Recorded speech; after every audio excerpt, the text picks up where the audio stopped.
Esse não precisa nem de muita apresentação, o notório Conor McGregor, vivendo seu auge físico e técnico, o rei dos desafios, o rei do UFC. Capa de jogo de videogame. E justamente daí, Conor McGregor, após a sua primeira aparição em capas de jogos de videogame, tinha um desafio inédito. Iria disputar o cinturão da divisão de cima contra o atleta Rafael dos Anjos. Mas Rafael dos Anjos, detentor do cinturão dos pesos leves, sofreu um acidente 11 dias antes, quebrando o pé durante o treino. Um efeito borboleta que gerou uma das rivalidades mais icônicas de todos os tempos da história do UFC. E Conor, para não perder o camp, aceitou um Nate Diaz 2 divisões acima. E dessa rivalidade gerou uma das lutas mais icônicas dos últimos anos. Conor foi finalizado por Nate Diaz. Mas a história do Conor também não para por aí. Ele volta a ser capa do jogo UFC 3. Mas nessa época, o Conor não era só uma simples estrela, ele já era uma super estrela consolidada no esporte, tendo feitos históricos e dono de 2 cinturões de 2 divisões diferentes.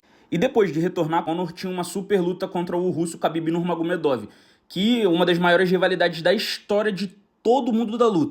E adivinha só, Conor não só perdeu, tomou uma surra histórica. Mas tudo bem, isso tudo já passou. Agora nós estamos no UFC 4, onde dividiam a capa Jorge Masvidal e Israel Adesanya. Jorge Masvidal vivia o auge da popularidade após ter nocauteado em apenas 5 segundos de luta Ben Askren no nocaute mais rápido da história do UFC.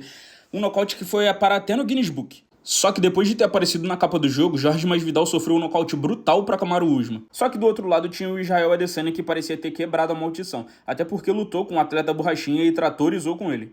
Só que a alegria durou pouco, bem pouco mesmo, até porque Israel Adesanya retornou à capa do jogo do UFC 5 e em uma luta contra o Sean Strickland, uma das maiores zebras da história do UFC, ele foi nocauteado e perdeu o cinturão. Só que para dividir essa maldição com Israel Adesanya ainda tinham 2 nomes, Alexander Volkanovski e Valentina Shevchenko. Valentina Shevchenko já era um nome forte no meio do MMA feminino, sendo que após aparecer na capa, ela passou por um período, passava por dificuldades, tentando recuperar o cinturão. Já Alexander Volkanovski sofreu um nocaute brutal para Islam Makhachev na divisão de cima, tentando o duplo campeonato. Só que não para por aí, a história não melhora, muito pelo contrário, ela só piora e principalmente para nós brasileiros. No dia 12 de junho de 2026, foi lançado o jogo UFC 6, que estrelava na capa a lenda Alex Pereira Poatan.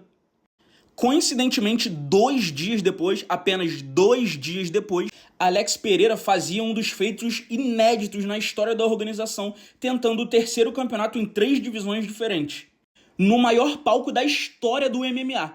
O histórico evento da Casa Branca que comemorava os 250 anos de independência dos Estados Unidos. Todo o mundo olhava para aquele octógono. E adivinha, Alex Poatan foi nocauteado no 2º round pelo francês Cyril Gane, que era um azarão também. E por que eu falei que Max Holloway deveria tomar cuidado? Porque ele também apareceu na capa do jogo UFC 6. E adivinha só, ele tem um encontro marcado com seu antigo algoz Conor McGregor no UFC 3.